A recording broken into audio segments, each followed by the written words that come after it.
Mida kliendid tahavad? Podcasti toob teieni saatejuht ja teenusedisainer Mari Arnover. Tere, armas kuulaja! Nii nagu tavaks on saanud, siis võtan sind tänagi kaasa ühte valdkonda ja seekord siis räägime kohanemisest ja lõimumisest Eestis, millega olen nüüd mõnda aega ka ise tegelenud. Ja selle teema vastu tuntakse veel vähe huvi, mulle tundub, aga olles teemas sees ja vaadates, mis maailmas toimub, siis me keegi ei tea, millal me peame valmis olema selleks, et elu kuskil mujal alustada, aga enamgi, et võtta hästi vastu Eestis külalisi. Ja selles saates soovin avada sulle seda vaadet, mida Eestisse elama asudes inimesed kogevad, mida tagatubades tehakse ja arendatakse ja mida teenusedisainiga teha annab.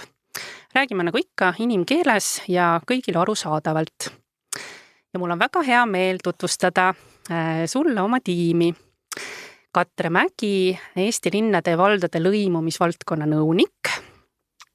Tere! Ja Kaisa Üprus-Tali, Tallinna Rändekeskuse osakonna juhataja. Tere!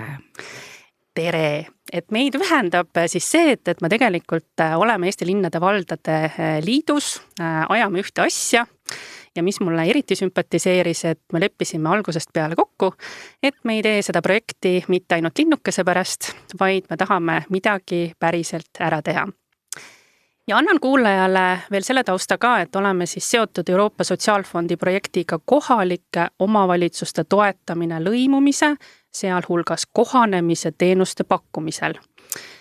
Seega projekti toetab Euroopa Liit, juhib Kultuuriministeerium ja Eesti linnade valdade liit koordineerib siis tegevusi kohalike omavalitsustega. Ja neid arendusse on meil kaasatud 8 partnerit, Tallinn, Tartu, Saaremaa, Pärnu, Haapsalu, Rakvere, Jõhvi, Kohtla-Järve ja siis ka kõik ülejäänud, kes sellest osa saavad. Ja meie eesmärk on siis 2029. aastaks koondada nii palju kogemusi, teadmisi, oskusi omavalitsustele kui võimalik, et me suudaksime jätkusuutlikult väärt kogemust pakkuda ka edaspidi. Nii, aga tegelikult ma tahaks kõigepealt teie käest nagu küsida, et te olete nüüd pikemalt olnud selles valdkonnas, et kuidas teile tundub? Kuidas tänane seis selle kohanemise lõimumisega on ja me jõuame kohe ka nende mõisteteni, aga Kaisa, sina oled aegade algusest selle teemaga tegelenud. Kuidas sulle tundub tänane seis? Ma pole isegi nii vana, et olla aegade algusest, aga ma olen selles valdkonnas olnud aastast 2015, kui Euroopas oli eelmine rändekriis, mille raames siis teadupoolest Eestisse ka ümber paigutati ja asustati inimesi, nii et valdkonna kogemust on umbes enam-vähem 10 aastat. Ja kui mõelda selle peale, et kuidas see valdkond on või ei ole arenenud selle aja jooksul, siis kahtlemata on. Ja kui üldse midagi positiivset saab välja tuua, siis selle täiemahulise sõja kontekstis, siis see on see, et mitte kunagi varem ei ole sellisel määral ka lõimumisele ja kohanemisele Eestis tähelepanu pööratud. Varasematel aastatel tulijaid tegelikult on olnud vähe, kaitsesaajaid, rahvusvahelise kaitsesaajaid, mis iganes erinevas staatuses veel vähem ja kogu see temaatika on teiste teemade taha nagu väga suurelt varju jäänud. Nii et täna on, ja nüüd juba mitu aastat, on tegelikult ka nii nagu ka Linnade Valdade Liidu kaudu, eks on seda kõike üsna intensiivselt ikkagi aetud ja arendatud, mis on absoluutselt positiivne. Just, ja Tallinna Rändekeskus siis on Tallinna linnavalitsuse allüksus, mida sa juhid, et sa tegelikult näed igapäevaselt, milline seis meil Tallinnas on?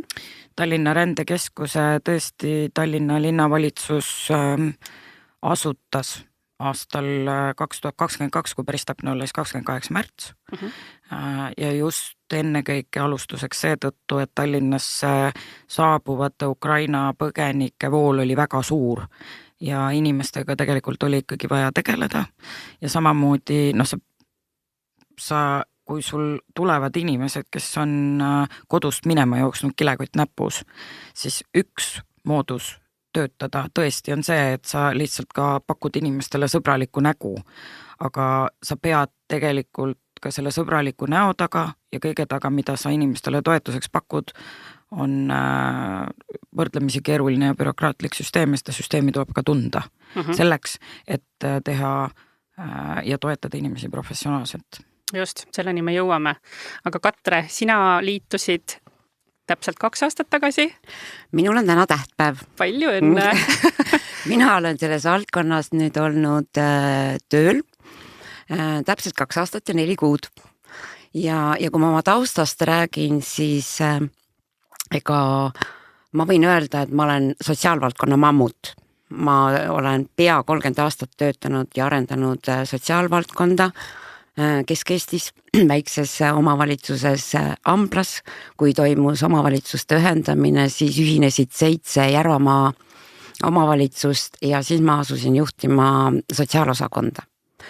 Ja nagu Kaisa jutu jätkukski võin öelda, et ega minul kohalikul tasandil sellist kogemust ja teadlikkust rändest kui sellisest tegelikult ei olnud.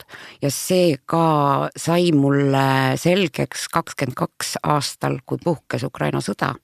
Ja kui märtsi alguses Järvamaa vabatahtlikud läksid Poola ja tõid meile Järvavalda sõjapõgenikud, kelle ettevalmistustööd meil hakkasid kohe, nii kui me teada saime, kuhu me nad paigutame, kuidas me neid toetame ja mis on see esialgsed sammud, et kuidas korraldada, sest tegelikult ei olnud ju kellelgi juhiseid, kuidas teha, mida teha ja kuhu kellega peab suunduma. Et see oli kõik alles nii algusjärgus ja ka Eesti riik alles seadis oma suundi. Ja kuidas sul täna tunne on? Täna, kui ma sellesse valdkonda sisse astusin, siis mind natuke ehmatas, sest minu arust selle informatsiooni segasus ja üleküllus oli nagu tohutu. Ja ma proovisin kõigepealt nagu aru saada ja mis mulle nagu ülipositiivselt mind aitas, oli see, et mul olid kõrval kohaliku omavalitsuse esindajad, kes olid kokku puutunud ja kohe oli mul heaks nõuandjaks, minu suunajaks, juhendajaks oli Kaisa. Ja mulle tundub, et me oleme selle tiimiga nagu väga hästi niimoodi liikvele saanud. Aga kui mina eelmine aasta siis liitusin, siis ma tulin täiesti valdkonna väliselt ja mina tundsin ka, et teema on väga kompleksne. Siin on väga palju osapooli, kes kõik püüavad Eestis siis aidata inimestel Eesti eluga kohaneda. Ja kui me räägime mõistetest, et ka neid mõisteid on palju, et osaliselt tuleneb see siis nagu nendest lubadest, millega sa Eestisse saabud, aga et meil on siin migratsioon ja integratsioon ja pagulus ja kohanemine ja lõimumine. Et me oleme jõudnud selle kohanemiseni ka, kas see, et integratsioon ei olnud enam väga nagu hea kõlaga või oskad sa Kaisa seda kommenteerida?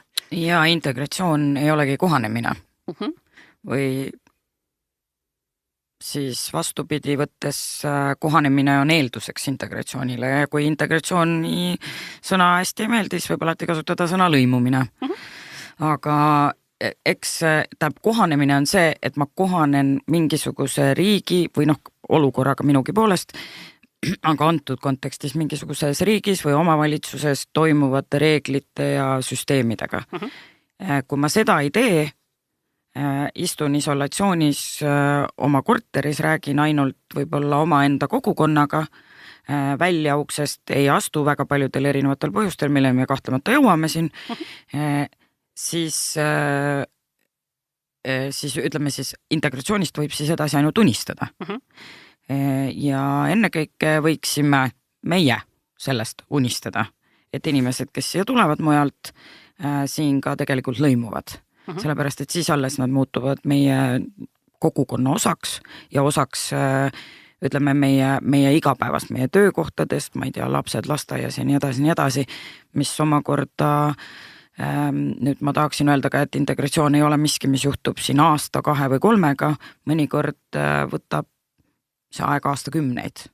Aga ütleme siis niimoodi, et see protsess on see, mis loeb, sest kohanemist ei toimu ka tegelikult kõik ülejäänud. Just. Ja see küsimus et millal on siis inimene lõimunud, et see võibki kesta, nagu sa ütlesid, aastakümneid, et millal see südamesse see tunne tuleb. Ja pean vajalikuks kummutada kohe alustuseks palju levinud arvamuse, et kui inimene on selgeks õppinud eesti keele või asunud Eesti Vabariigis tööle, et siis tema ongi lõimunud, siis see absoluutselt nii ei ole. Just. Et nende müütideni me ka jõuame.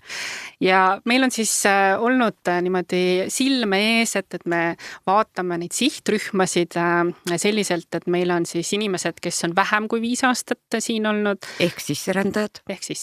Uus sisserändajad, oleme täpsed. Just. Siis on rohkem kui 5 aastat ehk pikaajalise kultuuri- ja keeletaustaga inimesed. Just. Ja Eesti kodanikud, kes elasid mujal, aga tulid koju tagasi. Mõiste tagasipöördujad. Ja nii et ja siis tekivad need eeldused, et näiteks eestlane, kes on mujal elanud, et mis tal siis häda, et tuleb tagasi ja küll ta hakkama saab, et leia omale töö ja hakka pihta. aga see mitte ei ole nii lihtne. Lisaks ei saa me ära unustada, kui me rääkisime praegu meie sihtrühmadest, kellega meie projekti raames tegeleme, siis kahjuks on meie projekti tegevused suunatud 18+ sihtrühmale. Et meie ei saa oma tegevustesse kaasata lapsi. Ja, see on ka oluline ära märkida. Just. Ja siit aga ütlen jälle vahele, me ei saa kogu tervikvaates ära unustada inimeste elukaart. See on keeruline, aga see ei ole, mis hea sõna on, tröstitu. Sellepärast, et kui vanem ei lõimu, siis lapsel lõimuda on väga keeruline. Ehk et ta saab muidugi siis seda teha, aga siis ta peab seda tegema suure tõenäosusega vanema eest nii-öelda salaja ja siis hakkavad juhtuma nagu üleüldiselt ka eluliselt halvad asjad, nii nagu tegelikult noortega ikka juhtub, eks ju, et sa ei saa kodus, ütleme, mingisugust turvatunnet ja mingisugust mõistmist, mis tõttu hakkavad toimuma asjad paralleelmaailmas. Nii et selles suhtes põhirõhu asetamine täiskasvanutele on ka muidugi õige. Et ka siis see noor inimene või laps või siin sündiv laps vanematele, et see laps saaks tegelikult, ma ei tea, rahulikult osaleda meie koolisüsteemis, rahulikult käia ja osaleda huvitegevuses, rahulikult käia sõpradega väljas ja see ei tähendaks talle näiteks sellest vanemate mitte kohanemisest ja nende siis kultuurilisest taustast tulenevaid probleeme, sest meie siin arusaadavalt teatud asjades käitume väga palju teistmoodi kui väga paljudes teistes maailma riikides. Nii et selles mõttes eks see põhikese peavadki olema täiskasvanud inimesed. Ja eks see on kõik läbi mõtestatud. Nüüd aga paneme ennast siis sihtrühma kingadesse, et me oleme siia Eestisse saabunud kas siis töö, armastuse, õpingute või uudisimu tõttu ja siis me äkitselt oleme olukorras, kus me põhimõtteliselt peame oma elu hakkama ikkagi nullist vist üles ehitama.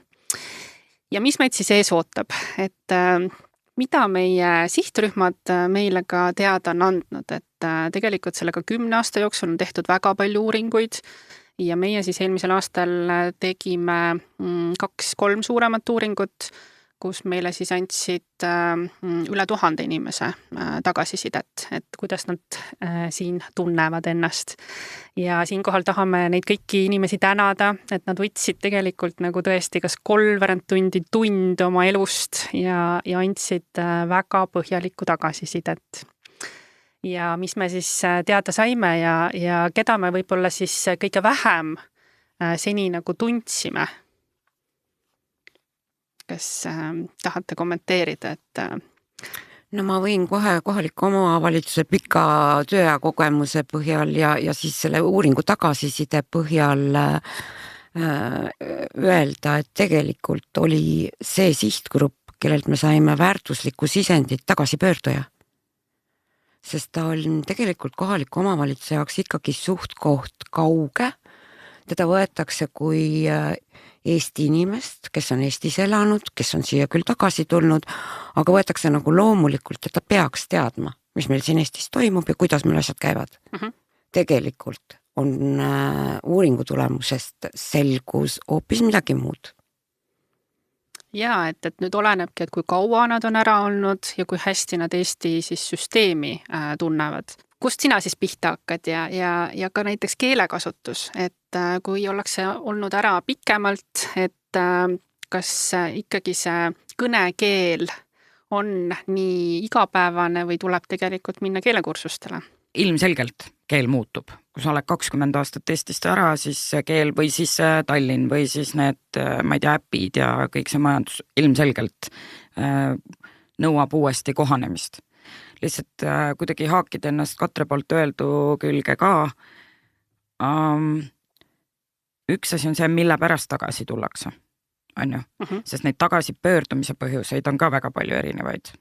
Alates ütleme siis niimoodi, et alates väga traumeerivatest sündmustest kuni sinnamaani, et tõesti inimesed tulevad tagasi näiteks sellepärast, et nad hakkavadki pere hakkabki suurenema ja tahetakse, et lapsed kasvaksid Eestis näiteks. Või siis saab töö otsa või veel midagi. Aga see, mis ma kuidagi tahaksin hästi toonitada, on asjaolu, et inimesed, kes on Eestist ära olnud, ja kõik sõltub tegelikult inimesest, on ju, et me ei saa sinna ka juurde panna silti, et võt, kui sa oled alla 5 aasta ära olnud või üle 5 aasta või üle 50 aasta. Inimesed on erinevad ja inimeste taju toimuvast on ka erinev. Ja Katrel on väga õigus, kui ta ütleb, et me võtame inimest kui eestlast. Ta on ju eestlane, ta peab ju hakkama sama sealhulgas ka lähedased. Isegi kui nad ei ole, ma ei tea, pere loomas või veel midagi tegemas, siis sa mõtled, et okei, see on ju minu poeg, ta tuli tagasi ja see on ju Eesti ja mis seal siis ikka. Ma mõistan seda lähenemist, aga mõista tuleb tegelikult hoopis ka seda, et aeg-ajalt ei tapa meist kedagi ära, kui me küsime selle inimese käest, kuidas sul läheb, kas sa, ma ei tea, vajab millegi mõistmisel abi või veel midagi sinna kanti. Ehk et kas või see, et inimene näeb, et kui ta praegu ei ole küsimus, ta võib seda iga kell tulla öelda, et ai pekki, ma ei saa üldse aru, kuidas moodi, ma ei tea, tööd näiteks pean otsima või veel midagi. Ja töö otsimine on veel üks teine teema, ehk et sa tuled tagasi, sul on võib-olla mingisugused kogemused, mida Eesti Vabariigis tegelikult ei ole vaja, sest meil ei ole mingi tüüpi tööd üldse olemaski. Just. Mingitest meie eripäradest lähtuvalt on ju. Et inimeste elud on nagu inimeste elud on ja eeldamine on kõigi pekki minemiste lapsevanem, nii et seda ei tasuks teha mitte üheski olukorras. Ja tööga, kui sa juba mainisid, et tuleb ka tihtipeale tulla nagu 2 sammu allapoole. Ja see palgatase ei pruugi olla see, mida oodatakse ja et seal hakkab neid nagu selliseid takistusi tulema, et ma nimetaks seda selliseks takistuste rajaks ikkagi, et millega algul võib-olla ei ole osatud arvestada. Ja tagasipöördujate kohta ma tahaksin veel ära tuua või nimetada selle seltskonna, kes ei näe välja nagu tagasipöörduja, sest ta on elanud kauges võõras kultuuris ja see ongi see tema ütleme see kultuuriline keskkond, ehk ta ei ole elanud Eestis tegelikult, ütleme siis täiskasvanu ealisena, ta ei ole keelt õppinud ja ta igas punktis on tegelikult just nagu ütleme siis uus sisserändaja, mitte tagasipöörduja, aga rääkides definitsioonidest, oleks ta tagasipöörduja, siis me saame öelda, et näed, tere tulemast ja hakka asjatama. Et siis teiste sõnadega ta on võtnud selle teise kultuuri ja keele rohkem omaks kui Eesti. Kui sa oled kuskil põhimõtteliselt kasvanud ja siis seal ka elanud, siis absoluutselt nii on. See ei tähenda seda, mis su südames on. Et südames olen ma eestlane, aga see ühiskond, kus ma olen, see on mind selliseks ikkagi kergelt kujundanud. Ma arvan, et kui sa tuled Eestisse 50-aastaselt ja sa alates 5. eluaastast oled elanud kuskil mujal, siis sa oled ka oma südames seal, kus sa oled elanud oma elu 45 aastat. Ka võib see olla. Ja üks oluline tähelepanek, mis me ka tegime, oli siis see, et meie riigina oleme andnud sellele grupile tõesti nimeks nagu tagasipöörduja. ja kui me siis nagu uurisime, et kuidas nad ennast ise nimetavad või kas nad oskavad tagasipöördujana ennast defineerida, siis kurb tõsiasi, ei, nad seda ei oska ja seetõttu nad ei oska ka Google'isse sisestada sõna tagasipöörduja, et leida endale sobivat infot, mis tähendab, et siin tekivad sellised käärid, et kuidas me neid kõnetame, kuidas me nad kätte saame, kuidas me seda infot nendeni siis viime. Ja siin tuleb mängu, ütleme see bürokraatlik süsteem tuleb siin mängu, sellepärast et päriselt on ka nii, et selleks, et arendada mingisuguseid, ütleme siis teenuseid, lähenemisi, mida iganes toetuseid ja kõike muud, selleks sa pead kuidagi inimesi siis tõesti, ütleme siis eristama. Nõus.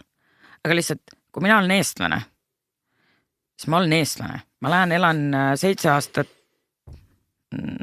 Lätis ja siis ma tulen tagasi ja siis ma olen ikka eestlane. Ma olen nii, nüüd kas ma olen uus sisserändaja või ma olen tagasipöörduja. Sihukest asja ei ole olemas, on ju. Selles mõttes, et ja see on jällegi miski, mida tuleb tuua sellel bürokraatlikul süsteemil igapäevaellu. Ehk et see, et me kuskil peame tõesti arvestama, kellele me midagi teeme ja kasutame mingi väljendeid, siis see tegelikult inimese jaoks peaks olema oluliselt loogilisem.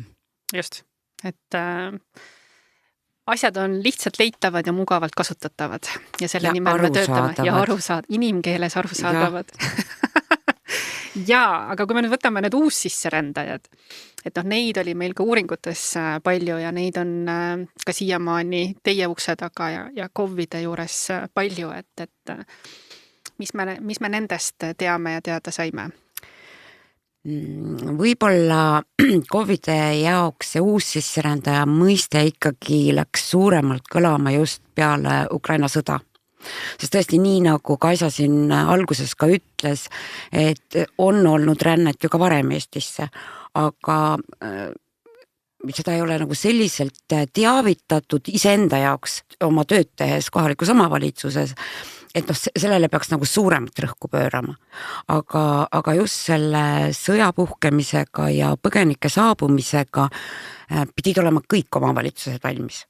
Sest nad pidid toetama, aitama igas mõttes neid inimesi, kes tulid, nii nagu ka varasemalt juba öeldud, 2 kätt taskus ja sõjakoldest muserdatuna. Jah, ainult siin on see aga, et väga paljude jaoks Eestis sai siis selline rahvusvaheline kaitse ja sõjapõgenike kontekst kuidagi nagu jõudis kohale ukrainlaste kontekstis. Mis tähendab seda, et ühel hetkel oli, ja tegelikult ma kohati näen seda siiamaani, on võrdusmärk põgeniku ja Ukraina vahel. Tegelikkus on väga palju kirjum, tegelikkus on see, et meil on rahvusvahelist kaitset Eesti Vabariigis saanud väga paljud erinevad rahvuste esindajad, sest seda ja ukrainlased ei ole siin mingi erand ja tegelikult neile ei ole ka erikohtlemist. Aga just nagu on Ukraina ja põgenike ja sellega seoses need inimesed, kes enne olid juba kuidagi nagu need, kes olid enne juba niimoodi lükatud tahaplaanile ja nendega ei tegeletud, nemad sattusid veel halvemasse olukorda. Ja nüüd me räägime ainult kaitsesaajatest, nüüd ma ei räägi nendest, kes nagu sa alguses ütlesid, tulid armastuse või töö või õppimise eesmärgil. Mis ei tähenda seda, et kaitsesaajad ei või armastada, teha tööd ja õppida.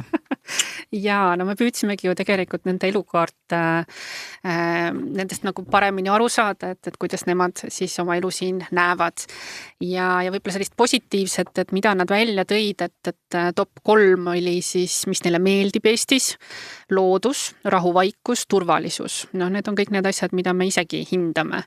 Aga lisaks siis valge tööd, mida me tihtipeale ise ära unustame, et see on meie selline eksklusiivsus. Puhtus, et pole kunagi liiga rahvarohke, tunne, et kõik on samal tasemel ja ilusad puust linnad või koolisüsteem õuemängudega, et on osatud märgata, eks ju.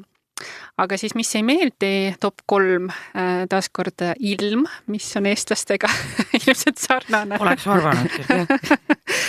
Siis saasalged nüüd meeldisid. Meditsiin ja keel, et lihtsalt see keeleõppe, sellest me jõuame ka kohe rääkida, aga lisaks siis putukad, venemeelsed inimesed, restoranid on ülehinnatud, toit on keskpärane, arvamus, et eestlased on paremad kui teised rahvad, automaania või autosõltuvus, halb transpordiühendus maailmaga, eestlased naeratavad ja räägivad inimestest halvasti ja nii edasi ja nii edasi. Eestlased naeratavad ja räägivad inimestest halvasti või? No need on inimeste kogemused, me ei saa siin ei ega jaa öelda, eks ju. Nii et, aga mis on siis nagu nende jaoks osutunud nagu kõige raskemaks ja mis on nagu meie eeldus ka oli, on siis nagu sellel teekonnal need kolm teemat, et töö leidmine, mis toob sulle ikkagi raha sisse, meditsiin ehk kuidas leida perearst, kes räägib vähemalt inglise keelt ja siis kolmas on meil keeleõpe, et see on ka täitsa eraldi teema.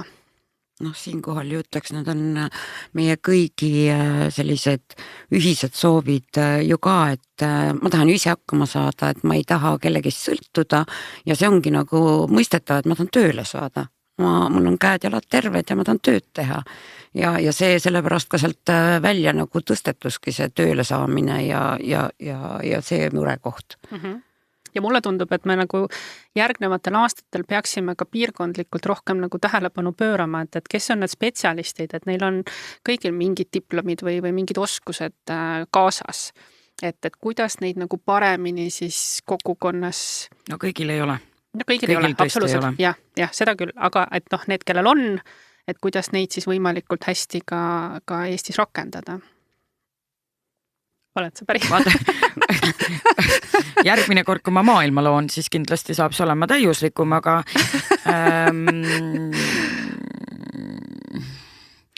no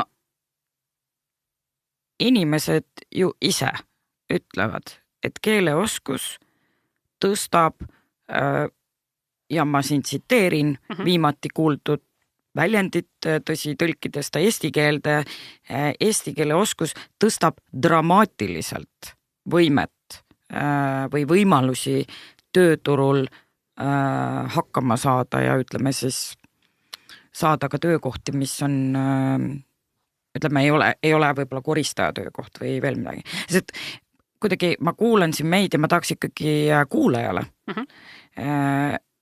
öelda, et ühest küljest me räägime nüüd rändetaustaga inimestest üldiselt, aga me räägime tegelikult selle sees on väga erinevad grupid, nii nagu enne ka juttu oli, ja nende gruppide sees on veel grupid, eks ju. Ehk et inimestel on seoses oma riigis viibimise staatusega ka mõnevõrra erinevad võimalused saada näiteks riigi poolt mingisuguseid hüvesid või siis neid mitte saada. Ehk et kui inimene on tulnud Eestisse tööle, siis ta tegelikult on, ma ei tea, tööandja on ta kutsunud, igatepidi on kinnitatud, et inimene tuleb tööle, teenib siin raha, maksab makse ja ta on ju. Mis tegelikult omakorda tähendab näiteks seda, et ta ei saa tulla omavalitsusse ja räägime nüüd taotleda toimetuleku toetust, eks, sest arusaadavalt need kaks asja omavahel kokku ei käi kuidagi. See absoluutselt võib ta saada nõustamisi, absoluutselt, ma ei tea, vägivalla puhul saabub politsei, ta saab ohvriabiteenust ja kõike muud. Aga ütleme, toetust ta ju selgesti küsida ei saa. Kui me räägime kaitsesaajatest, nüüd ukrainlastest, kellest enamus on ajutise kaitsesaajad, siis meil on olemas veel täiendav kaitse, siis meil on olemas veel pagulase staatus. Kui me räägime kaitsesaajatest, siis nemad on siis just nagu riigi poolt kaitstud, nemad saavad minna töötukassasse, nemad saavad toimetulekutoetust, nemad saavad tasuta keeleõppe, nemad saavad kohanemisprogrammi, ehk et see süsteem sees poolt on veits kirjum, aga selle jaoks on seda vaja teada. Ja kui me räägime nüüd jälle, tuleme tagasi laiema pildi juurde, et me räägime inimestest, see lihtsalt nendest teadmistest lähtuvalt tuleb ka inimesi suunata sinna keeleõppesse või ma ei tea, kohanemisprogrammi, seal on ka erinevad variandid erineva staatusele, et et näiteks kui kohanemisprogramm on kohustuslik rahvusvahelise kaitse saajale, mis iganes tüüpi, siis Eestisse tööle tulnud inimesele ta seda ei ole. Ja ma ikkagist ruttaks nagu otse saate lõppu ja ütleks, et see on kindlasti üks asi, mis vajab muutmist, sest kui me näeme täna Tallinna rändekeskusesse pöörduvaid inimesi, see inimestel on küsimusi nagu igasugust asjade kohta, sõltumata sellest, mis alusel Politsei- Piirivalveamet on otsustanud neile templi toimikusse panna, on ju. Ehk et need samad küsimused tegelikult on inimestel, mis tähendab seda, et seda kohanemist, seda esmast kohanemist või seda infot vajavad kõik, mitte ainult kaitsesaajad. Just. Siinkohal ütlen veel vahel, et me eelnevalt rääkisime tagasipöördujatest, tegelikult tuli ju ka see välja, et ka tagasipöördujad vajavad kohanemisprogrammi, sellepärast et ka aru saada, kuidas meie Eesti ühiskond toimib. Just, et võt see on nagu see koht, et me ise siin sees olles eeldame, et aga see on ju lihtne ja loogiline, kuidas siis kõik saavad ühtemoodi aru. Või teine asi, et just nagu see Kaisa poolt toodud näide, et kui tuled töörändega, on ju, et sul ei olegi mitte midagi vaja teha, sind tuuakse siia, sa töötad ja ongi kõik. Et sul ei olegi nagu muud ühiskonnast vajagi tarvis mitte midagi teada. Jah, või tulevad siia inimesed õppima ja toovad perekonna kaasa. Ma pean ausalt ütlema, et need, ütleme see perekond, kes on tulnud kaasa lõikes, olen ma näinud vaimselt kõige halvemas olukorras inimesi üldse, kes meil siin on. Nad on isoleerunud, nad ei ole just nagu üldse keegi. Neile ei pakuta mitte midagi. Eeldatakse mingil, minule täiesti teadmata põhjusel, et see, kes siia tööle tuli või õppima tuli, teab Eestist kõike ja siis tema võtab selle partneri ja siis seletab talle kõik ära. Come on, me ei tea ise ka Eestist kõik on ju, täiesti ilmvõimatu.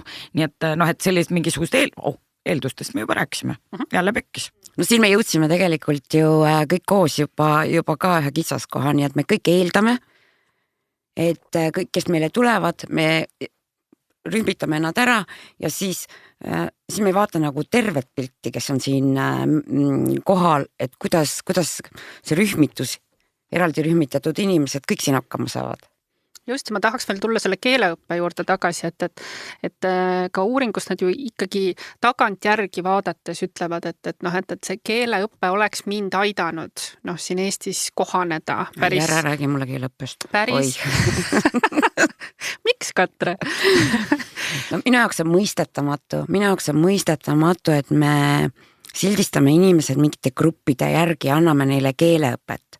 Kui inimesel on elementaarne keeleõppe puudus, siis kas ma olen ajutise kaitse saaja, rahvusvahelise kaitse saaja või ükskõik missuguse loa alusel siia tulnud, mul ei ole keeleõpet ja ma tahan keelt õppida.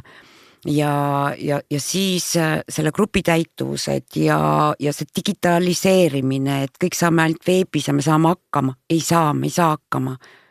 Ja me ei saa eeldada, et kõik inimesed on nii tublid digimaailmas.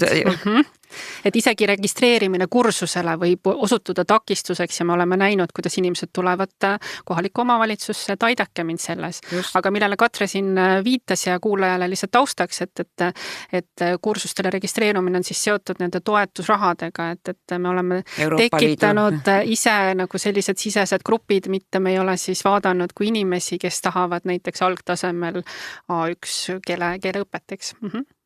Ma ilmselgelt olen seda nagu mingisugune Jehova tunnistaja rääkinud kõigile, kes tulist valu mul eest ära jookse, et kui on 40 inimest, kes tahavad õppida eesti keelt, 40 või suvaline number muidu, siis mina alustan grupiga. Mitte ei ütle, et sina tulid töötamisel, sina siia ei saa, sina oled kaitsesaaja, sina ka siia ei saa. Sõltumata sellest nende elamisloa alusest, ma panen selle grupi töösse. Just. Ja arve jagan ära kuidas vaja on. Potile vastavalt, nii nimetatud, jah. Et see ei ole isegi teab, mis keeruline mõttekäik. Absoluutselt. Ja siis on see päris elu veel inimestel, et nad tahavad ikkagi jah, nagu esmalt tööle saada ja kui nad näiteks on ka tööle saanud, et näevad, et selles keskkonnas ütleb, et nad on valinud Ida-Virumaa, võib-olla ongi tulnud Ukrainast, eks ju, ja saavad seal suurepäraselt hakkama. Et noh, et milleks siis see keel, eks. Või teine, et noh, et tegelikult nad ei oska ka ise aimata, et kui kauaks nad plaanivad Eestisse jääda. Et mõnel juhul on see päev korraga ja mõnel juhul paar kuud. Mina olen sügaval veendumusel peale 10 aastat, et tegelikult ei oma väga suurt tähtsust, kui kaua inimene meie riigis viibib. Ja? Ehk et üks asi jälle on eraldi, on see, et me kunagi ei tea, kui kaua mingis piirkonnas mingi konflikt kestab, sõda kestab, mis peale seda saab, kas tagakius potentsiaalselt jätkub või jätku. Ma ei tea, kui ikkagi inimene tuleb riigist, kus gei inimene kividega surnuks visatakse, siis see, kas seal see süsteem muutub või ei muutu, kas see tähendab seda, et ta on pärast seda turvalises kohas või ei ole, on ju. Ehk et seal tohutult mängib nüansse. Ehk teisisõnu, meie huvides on see, et meile saabuja õpib ära kas või elementaarse eesti keele. Just. Kui ta tuleb siia õppima, siis ta õpib ära elementaarse eesti keele. Kui ta tuleb siia tööle, õpib tära elementaarse eesti keele ja tõesti, ja see on tegelikult ka täna seaduses kirjas, et kaitsesaajatele erineva staatuse puhul on erinevad nõuded. Kas see juba tänases vaates, eks ta kunagi võis ka täitsa lennata selline mõttekäik, aga see, kas see täna enam nii on ja kas ta praktikas nii toimib, on ise küsimus. Ehk et kui inimene saab mingi kaitse, siis ta peab näiteks ära õppima A1 taseme eesti keele. Mida üks inimene A1 tasemega teeb, mul pole halli aimugi. Ma arvan, meil kellelgi ei ole. Sest see inimene tegelikult ei saa aru ega oska rääkida. Ehk et see tase peaks olema alustuseks juba kõrgem. Ja teine asi, sest me tahame, et inimesed saavad aru, mis siin toimub. Just. Me tahame, et nad mõistavad, tänapäeval väga moodne värk, me tahame, et inimene saab aru kriisisõnumist, kui see talle näiteks saabub telefoni. Me tahame, et inimene saaks aru, kuhu ta minema peab, kui mingisugune jama on majas. Me tahame, et nad mõistaksid meie vaateid maailmale, eks ju, mitte ei võtaks mingisuguse tigeda naabri vaateid omaks, eks ju. Et see on ju meie huvi, mis tähendab seda, et meie huvi peaks olema ka eesti keele õppe teatud tasemeni vähemasti pakkumine kõigile ja sealt edasi teatud gruppidele siis kindlasti ka süvendatult. Just, ma peegeldasin lihtsalt ühe sihtrühma mõtet, aga et meie huvi on tõepoolest sellist väikest keelt panna motiveerima, et inimene siis, tal võiksid mingid uksed pärast seda avaneda, et on rohkem võimalusi ja ta näeb, et tal päriselt on sellest kasu. Et see on üks selline tõeline väljakutse. Naabridest arusaamine on ka kasu tegelikult. Absoluutselt, jaa. Ja, kas sisserändajate poole pealt on veel midagi, mis... No ma arvan, et kui me sellel teemal räägime, siis me ei saa ära unustada ka seda, et me eestlased oleme väga tublid. Me paistame ka maailmas silma ikkagi oma digipädevusega. Ja me eeldame muidugi ka seda, et kõik, kes meie riiki tulevad, nad on ka samad digipädevad. Et kõik need süsteemid, mis me loome ja kõik me teeme enda inimestel on, et nad saaksid ikkagi digitaalselt riigiga suhelda, aga me unustame pisiasja ära, et see, mis meil võib-olla toimib, ei pruugi toimida nende inimeste jaoks, just nimelt nende uussisserändajate jaoks. Muidugi siin juures ega ka kõigi elanikkonnagruppide jaoks ka meil ei toimu. Me unustame palju rohkemat ära. Loomulikult unustame. Me unustame samal ajal ära ka selle, et me siin elame oma kultuuris. Väga paljud teised kultuurid tahavad päriselt rääkida inimestega. Ja nad tahavad päriselt tulla, päris paber käes ja päriselt tahavad tunda, et keegi on siin õla kõrval ja aitab midagi ära teha. Meie seal kodus, eks ju, lähed lähed ruttu panga äppi, teed tšak ära, täidad oma EMTA-st oma tuludeklaratsiooni värki, kõik on jube timm. On terve hulk kultuure, kes tõenäoliselt ei hakkagi seda tegema, vähemasti mitte siis ütleme esimese põlvkonna sisserändaja või nende lapsed juba küll. Ja seda ka ainult juhul, kui me siin oskame enda seda kohanemise ja lõimumise poliitikat ja suundi ja käitumist ja olemust nagu vastavalt ka suunata. Aga teatud hulk inimesi ei hakkagi seda tegema ja siis on veel üks asi, mõni inimene tahabki järjekorras seista, on ju. Ta tahabki tulla sinna, ta tahabki rääkida selle eesseisja, kes selle tagaseisja, kes see moodustab kohati terve sellise suhtluse, on ju, nagu siukse, mitte ma ei tahaks öelda, et nad käivad kõik koos igal pool järjekorras seismas, aga võib-olla see on päeva parim osa. Jaa, aga see kohati ongi. Ja vaata, kui sa tuled võõrast riigist ja sul ei ole siin, ma ei tea, õde, vanu klassiõdesid, klassivendasid, endisi töökaaslaseid, eks-abikaasad ja veel kedagi, siis, ja sa oled siin üsna üksi, siis tegelikult see moodustabki sinu päevast terve osa, kus sa saad rääkida kellegagi, kes võib-olla räägib sinuga sama keelt, tal on sama kogemus ja te nagu mõistate üksteist, on ju. Ja see ei ole mingisugune halb asi. Nii et meil just nagu see, me paralleelselt, me ei saa tekitada olukorda, kus meil on kõik digitaliseeritud.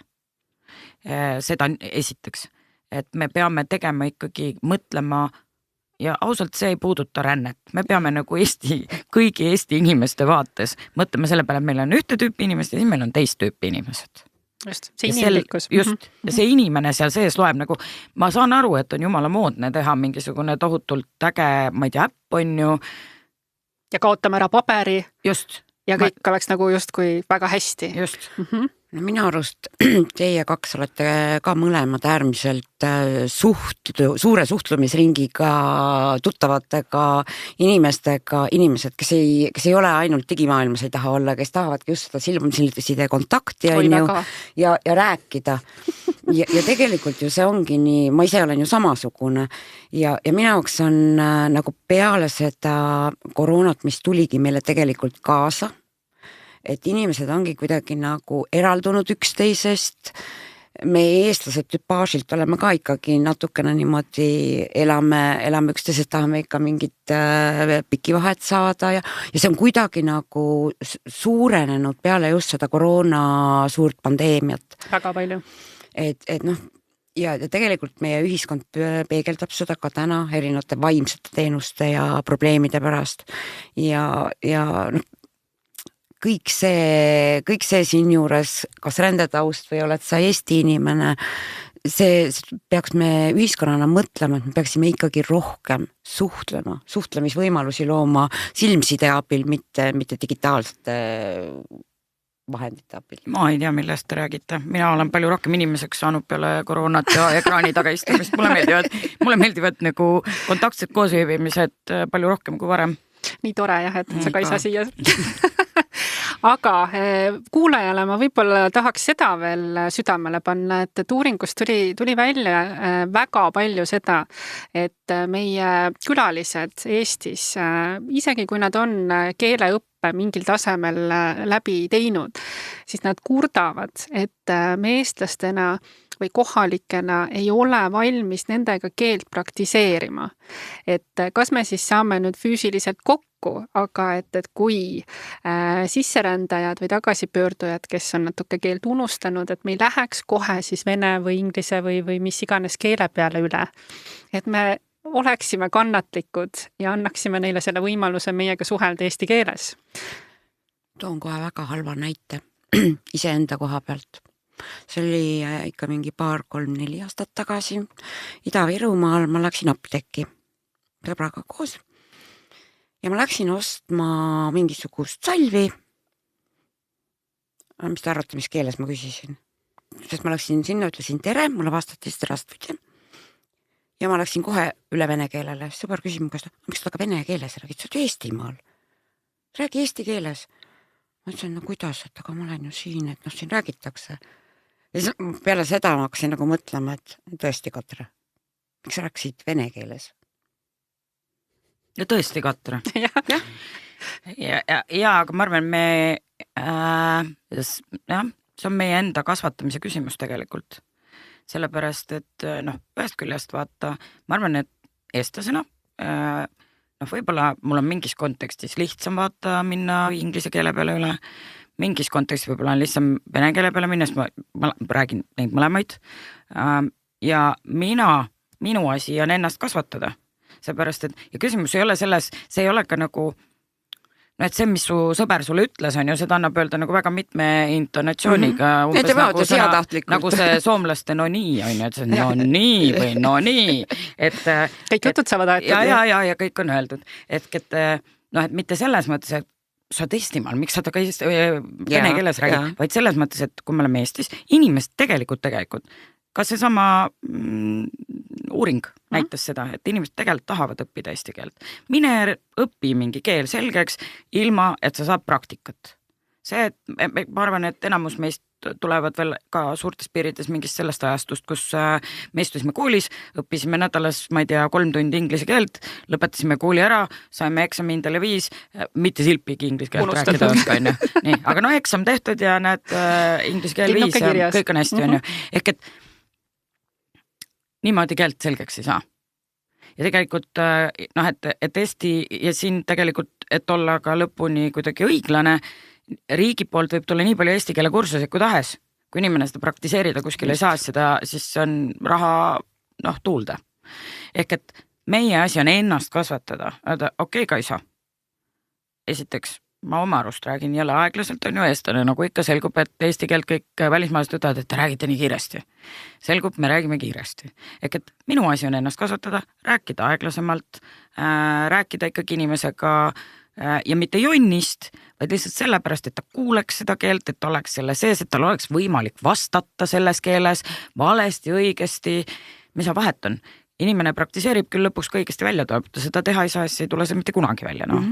Ja olles ühe jalaga ka brändimaailmas, et me sel hetkel tegelikult kõik loome Eesti kuvandit, Eesti brändi, et mis meist tahame, et meist nagu räägitakse, et kas me oleme sõbralikud või... Jah, sõbralikud, viisakad, igal juhul lugupidavad, on ju. Selles mõttes, et mitte, et ma lähen sinna, et ma hakkan mingit kiusu ajama, on ju.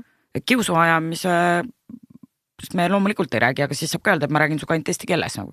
Ja see saab olla kius. Selle asemel, et see võib olla nagu kuidagi veits nagu aidata inimesel harjutada. Jaa. No ühesõnaga, mis me siis nagu eelmisel aastal tegime, oligi see, et me kaardistasime ära meie sihtrühmade vaate asjale, vaatasime seda niimoodi laiemas kontekstis, et kuidas on tööle saamisega, kuidas on asjaajamised ja kõik muu. Ja sellest aastast me oleme siis valmis kohalike omavalitsustega arendama siis neid kohalikke teenuseid. Ja kui me nüüd räägime siin kohaliku omavalitsuse rollist, et mul oli hea meel käia kõik meie 8 partnerid ka läbi ja siis mõnel pool oli samal ajal just parajasti vastuvõtu aeg ja minu nagu imetlus tegelikult selle töö puhul nendele ametnikele, kes siis, et kui see uks lahti läheb ja see inimene sisse astub, siis sa kunagi ei tea nagu, mille kõigega sa peaksid teda oskama aidata. Et seal võivad olla mis tahes küsimused. Ja ma ei tea, Katre, sa oskad sellest rääkida? Ma ei tea, kuidas on jäänud kuvand sellest, et kõik uussisserändajad või ükskõik meie sihtrühma liikmed, et nemad on koheselt sotsiaalabi kliendid. Ei ole. Tegelikult on inimesed võivadki pöörduda erinevate küsimustega, erinevate kohaliku omavalitsuses kureerida olevate teemadel. Et jah, meil ongi kuidagi kuvand tõusnud niimoodi, et me siin ka partnerite hulgas, et ainult sotsiaaltöö kontekstis mõistame, aga ei, tegelikult me tahamegi vaadata ka laiemalt. Me tahame selgeks teha, et mis on need teemad, mis meie sihtrühma kõnetavad ja kuidas me need seal kohalikus omavalitsuses saame aidata. Muidugi siin juures peab ütlema ka, et Eestis on 78 omavalitsust, kes on täiesti kõik erinevad. Nad on autonoomsed, aga nad on oma ülesanded, mis on neile erinevate seadustega, õigusaktidega kohustuseks pannud, nad on erinevalt korraldanud. Ja lisaks sellele nad on loonud veel täiendavaid võimalusi oma kohalikele inimestele, kuidas neil oleks hea elada selles omavalitsuses. et ja sellepärast võib-olla see meie 8 kohaliku omavalitsuse partneri eriilmelisus ongi hea siin tegevuses, et ta tõstabki esile erinevad sellised kitsaskohad, sihtrühmade erinevus on meie omavalitsustes täiesti erinev ja ka piirkonnad, kus on. Et see saabki mis võimalused kõik on jah, et me saamegi nagu hästi laia pildi, mis kohati tundub nagu endale vaatad ja mõtled, et kuidas sa sealt nagu selle ühisosa leiad ja selle peamise leiad, aga ma arvan, ma olen ikkagi entukas. Ei, mina näen küll nagu selgelt mustreid, et on ühisosa ja on erinevusi ja see ongi tore. Ja muidugi Tallinnast rääkides seal on kõike, kordades rohkem ja enamgi veel. No ja inimesi on ka vaatama. Just. Ehk et see kuidagi ju dikteerib iga omavalitsuse kontekstis mingisuguseid, ma ei tea, teenuste mõttes või mingite lähenemiste arendamist, eks ju, et see oleneb ju ikkagi sellest, kes sul elab seal ja mida nad vajavad, et see on nagu kuidagi omavalitsuste põhiselt ka erinev siiski. Ja vaata, ja teada saada tegelikult, et mida see inimene päriselt vajab, siis tegelikult ongi kohalik omavalitsus just see, kes saab luua selle sideme selle inimesega, ükskõik kas siis selle kultuuritegevuse või ka selle sotsiaalvaldkonna tegevusega ja saadagi see usalduslik suhe ja sealt ka juba väikselt tagasisidet saada. Lisaks sellele, et see kohalik omavalitsus ka näeb, mis mured sellel inimesel on ja ta peab oskama ka seda muidugi hinnata. Ta peab ka aru saama, kui tulebki teisest kultuurist inimene ja ta küsib ühte, aga juba kohaliku omavalitsuse ametnik peab nagu ka ikkagi natukene neid ohukohti tajuma, sest tal on ikkagi see vastav õppe näiteks sotsiaalvaldkonnas või ka läbi hariduse või lasteaia teema. No tead, sa just ise ütlesid, on ju, et rääkides, et tal on vastav haridus sotsiaalvaldkonnas, kuramus, mitte ühtegi haridust ei ole vaja selleks, et küsida inimese käest, kuidas sul läheb, nagu täpselt 0. Iga jumala koolitus, mida ma ise teen ja ma teen neid veits ka erinevatel teemadel, mul tavaliselt kuskil ma seal sees alati ütlen, et mitte kunagi ei saa olema mitte ühtegi tööjuhendit, mis algab sõnadega ole inimene. Seal ei ole vahet, kas ma annan välja ma ei tea, kasutuslube, panen tänavatele liiklusmärke, teen sotsiaaltööd, nõustan, ma ei tea, väärkoheldud inimesi või veel midagi. Ehk et nagu sihukest asja ei ole olemas. Et sellised juhendid hakkavad tulema, on ju. Nii et, ja kui minu ees seisab inimene, ja nüüd sellepärast ma ütlengi, et seal ei ole mingit vahet, kas ma olen, ma ei tea, kultuurivaldkonna inimene või haridusvaldkonna inimene või sotsiaalvaldkonna inimene. Kui minu ees seisab inimene ja ma näen, et või tal on küsimus või ma näen, et tal on mingi küsimus, et väga paljud teised kultuurid on selline, mina ise olen hakanud seda nimetama sisenemisküsimuseks. Väga tihti sisenemisküsimus on näiteks see, et kuidas mu laps saab kooli. Ja see on see küsimus, millega tullakse ja siis küsitakse ära ja siis sa tegelikult näed, kuidas inimene nii-öelda toksibarbaga kivikesi on ju, aga mina saan panna tuima ja öelda ja taega või siis ma saan küsida, et kas on veel mõni küsimus, millele sa tahaksid vastust saada, on ju. Ja vot seal tuleb see vahe sisse, jah. Ja seda ei anna sulle ükski haridus, seda ei anna sulle ükski töökoht ja põhimõtteliselt selles kontekstis on selge jama. Et sotsiaalvaldkonnas kui see, mis sa ennem ütlesid, et inimesed astuvad uksest sisse, enamus, see tegelikult ei oleks olnud vale, aga väga paljud inimesed, kes astuvad sisse Tallinna rändekeskuse uksest, ei ole absoluutselt sotsiaalses mõttes abivajajad. Neil on küsimus mingis eluvaldkonnas ja siis nemad küsivad, mõni vajab pikemat lahendamist, mõnele on lihtsam vastus ja siis on ka need, kes tõesti vajavad sotsiaalvaldkonna sekkumist, sotsiaalvaldkonna teenuseid ja kõike muud sinna juurde. Aga nagu me just enne ka rääkisime, sotsiaalvaldkonna kuidagi siuke toimimine väga paljuski sõltub hindamisest. Erinevatele teenustele saab seoses läbi hindamise. Ja nüüd tuleb see inimene, kes tegelikult tahtis küsida, et kuidas moodi te õigupoolest seda prügi sorteerite. Ja siis me viskame talle konksu kuklasse, tõmbame ta tuppa ja hakkame teda hindama. Millist abi ta ikkagi vajab. Ehk et ühest küljest on see veits nagu ohvristamine, on, et me vaatame rändetaustaga. Mis kasti me ta paneme? Just me vaatame rändetaustaga inimest kui ilmselgelt sotsiaalselt nagu abi vajavat inimest. Teiseks inimene astub ukst välja ja see, et ta isegi võib-olla ei teadnud, et tal on võib-olla elus mingid traumad ja ta on nendega väga edukalt omaenda toimetulekumehhanismide abil toime saanud, seda tuleb sealt välja, halvimal juhul ta saab aru, et ta on väga hullus seisus, on ju. Ehk me peame nagu veits mõtlema ka, mida me teeme. Kõigi inimestega, lihtsalt me praegu räägime rändetaustaga inimestest ja seetõttu me keskendume neile. Ehk et võtaks nagu inimest, läheks mööda tema nagu küsimusi, märkaks asju, mis on tõesti spetsialisti või eksperdi asi märgata ja küsida sealt edasi, sest ka väga paljud inimesed, kes tulevad erinevatest kolmandatest riikidest Eestisse, see on nagu, kuidas ma ütlen, see on nagu veres, on siis selliste ametkondade mitteusaldamine. Noh, ma võiksin praegust ütlen, näed Iraan ja kõik peaksid aru saama, millest jutt käib. Ja nüüd on jumalast jobu arvata, et mina istun seal ilus nagu õis, on ju, saabub inimene ja mina ometi olen nii usaldusväärne, kuidas ta mind ei usalda, kui kogu tema eelmine eluteadmine ütleb, et see lõpeb nagu alati väga nagu halvasti, kui sa oled, ma ei tea, aus ja avameelne ja nii edasi. Tema on rumal, et ta ei küsi. Just, aga mina istun seal ja mõtlen nagu, võt ja siis me tuleb sinna kõik järgi see, mida me just rääkisime. Ja no tegelikult me ju räägime selle töö puhul probleemide lahendamise kunstist.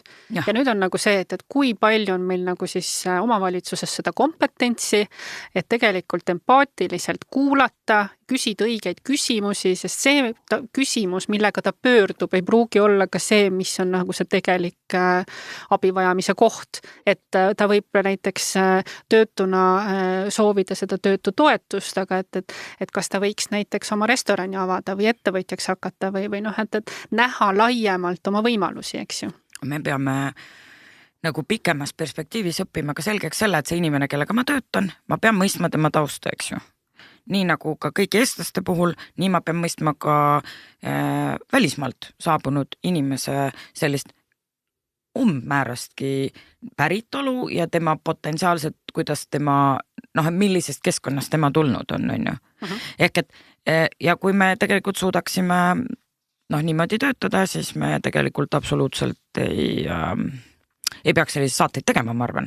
Absoluutselt, jaa. Et meie asi on tegelikult omavalitsus, meil on 78 omavalitsust. Meenus, ma tahtsin seda tegelikult öelda, 78 omavalitsus küll, aga inimesel, kes astub kuskil, sest kõik maailma asjad asuvad mingis omavalitsuses.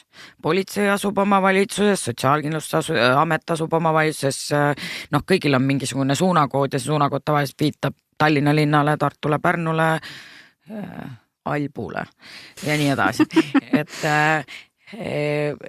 me nagu inimese jaoks tegelikult suurt vahet ei ole. Tema, kas on omavalitsus või see on riigiamet, vaata. Ehk et selles mõttes see omavalitsus küll, et see omavalitsus on tõesti inimesele ju lähemal ja inimene astub sealt uksest sisse, aga inimese jaoks, tema jaoks on ebaselge, kas ta räägib riigiga nii-öelda või omavalitsusega või kolmanda sektoriga või veel midagi. Alles eile ma kuulsin juttu, kuidas üks inimene pidi täna minema kell 4 migratsiooniametisse ja mina mõtlesin, vahivärki, milline uus huvitav nimi on Politsei- ja Piirivalveametile siis nagu juurde tekkinud ja siis peale 5 minutit kuulamist sain aru, et ta on täna kell 4 aeg Tallinna Rendekeskusesse. Ehk et inimeste jaoks on see süsteemi poole pöördumine tegelikult üks ja sama. Just, ja see on see, et vajadus ja kuidas me seda vajadust... Ja et me võiks kõik osata rääkida, mitte ainult omavalitsus. Selle tegelikult tõi meie uuring ka välja ju, kui me küsisime ametkondade ja KOV-i kohta oli meil seal üks küsimus ja seal oligi nagu vastustest saime välja lugeda väga kenast, et tegelikult küsimusele vastaja, tema jaoks ei ole oluline, kas on Sotsiaalkindlustusamet, kohalik omavalitsus, Töötukassa. tema jaoks on see kõik üks riiklik süsteem. Just, ja nii nagu me oleme vaadanud, et Taani oma väga hea näitega, et Eestil puudub see üks sisenemisuks, et tema jaoks ei olegi vahet, et kellega ta siis nagu suhtlema peaks esimesena hakkama, aga just see, et sa saad nagu selle teadmise, et ahah, et kui ma tulin tööle, siis ilmselt need tööga seotud küsimused lähevad nüüd selle teekonna jadas nagu siit loogiliselt edasi või õppima tulles, et see on meil puudu, aga me töötame loogilisema ja mõnusama teekonna nimel. Ja siis süsteemi peame teadma meie, Just. mitte inimene. Just. Ja see kehtib kõigi inimeste kohta ja süsteemi kohta kõigi inimeste puhul. Just, kuna meil hakkab aeg otsa saama, siis võtame kokku, et mis need nagu sellised meie silmis praegu sellised suuremad takistused on, et mida me paneme südamele nendele inimestele, kes riiklikult ja ka kohalike omavalitsuste tasandil toimetavad ja millele nad mõelda võiksid. Et mulle meeldis, et me juba jõudsime nagu selleni, et me peaksime rohkem nägema inimest, olema inimkesksemad. Sa võtsid mul sõnad suust, ma mõtlesin, et ma saan lühedamalt rääkida, sest Kaisa niikuinii räägib pikemalt. Aeg on otsas ju. Ja aga sellepärast ma mõtlen ka ma saan 2 sõna öelda. Hakkab otsa saama. Tegelikult see inimlikkus, see kõige tavalisem, lihtsamakoelisem inimlikkus, mida me tunneme üksteise vasta, miks me ei julge seda ka välja näidata rändetaustaga inimese suhtes, räägime aeglaselt, räägime eesti keeles, küsime, kuidas sul läheb ja oleme inimlikud. Ja ärme sildista, et meie ja teie. Me võiks tegelikult nagu muidugi seda, me võiks seda kõike ikkagi teha nagu naabritädiga ka, sest nagu see on nagu, mida ma üritan siin öelda, on see, et see on nii universaalne. Me ei pea mõtlema, et nii, naabritädiga ma tegelikult ei taha rääkida, aga kui tuli nüüd see välismaalane, siis temale ma peaksin nüüd ütlema tere ja küsima, kuidas tal läheb, et see kuidagi, ma arvan, et see võiks muutuda peale mõningast harjutamist nagu lihtsalt päris osaks ja see ei tähenda, et eestlane peab minema ja hüppama igale järgmisele inimesele sülle. Kallistama kõiki. Ja kallistama kõiki, aga lihtsalt, et kuidagi oleme enam-vähem sõbralikud üksteise vastu. Ja lisaks see, et kui me ikkagi midagi oma kodulehele üles paneme, siis me võiksime korra nagu sellest filtrist nagu läbi lasta, et kas mis iganes välismaalase taustaga inimene, et kas tema saab sellest tekstist aru või see on nagu aru saada. Ma saan trikki öelda. Nii. Ma saan öelda trikki, mis peaks olema suurepärane nagu valuleevendus kõigile, kes siiamaani on kuulanud. Trikk on see, et kui teil on tekst, laske see Google'ist läbi. Laske see Google'ist läbi näiteks inglise keelde ja vaadake, kas see tõlge on õige. Kui seal tõlkes on mingisugune kala seis, siis vahetage eestikeelses tekstis sõnu niimoodi, et see tõlge muutub õigeks. Sellepärast, et ja sama võib teha tegelikult ka vene keelega. Ja siis on niimoodi, et kui inimene võtab teksti ja tõlgib selle, siis enamik keeltest, inglise ja siis see järgmine keel on tegelikult päris okei tõlge. Eesti versus väga paljud erinevad keeled jummala kelbast paneb, aga inglise keelega on enam-vähem okei. Nii et see on alati üks hea trikk, et tehke oma tekst valmis, pange Google tõlkesse, vaadake, kas teile see kuidagi tundub see jutt loogiline, kui kõik on hästi, ongi kõik hästi, pangegi ülesse. Ja lisaks, et kuhu te edasi suunate, kuhu see inimene läheb ja kas see teine organisatsioon teab ka, et ta on nüüd sinna edasi suunatud. Seda niikuinii. Aga mõned asja me niimoodi eeldame. Jah, eks me ka oma igapäevatöös ju eeldame ka siin eestlastele omavahel. Absoluutselt, aga täna meil on sellised sihtrühmad siin teemaks. Kas oli midagi, mida me jätsime rääkimata, midagi olulist, mis peaks veel kõlama? Ja absoluutselt, valdav enamuse teemasid. Jäi rääkimata, tahtsin ka just seda öelda. Ja mina tahtsingi öelda, et kuulajal tasub silma peal hoida Eesti Linnade Valdade Liidu Facebooki lehel, kus siis väga palju infot me ka edastame. et arendustest ja tegevustest ja me oleme siis ka kodulehel, absoluutselt. Ja ma panen ka selle podcasti juurde need lingid, et mis kokkuvõtte me tegime eelmisest aastast, kui kedagi niimoodi süvitsi huvitab.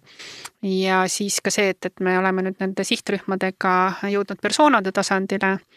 Meil on siis 11 persoonat kui sihtrühma koondportreed ja töötubades me siis kohalike omavalitsustega püüame sel aastal aina paremini sihtrühmi mõista.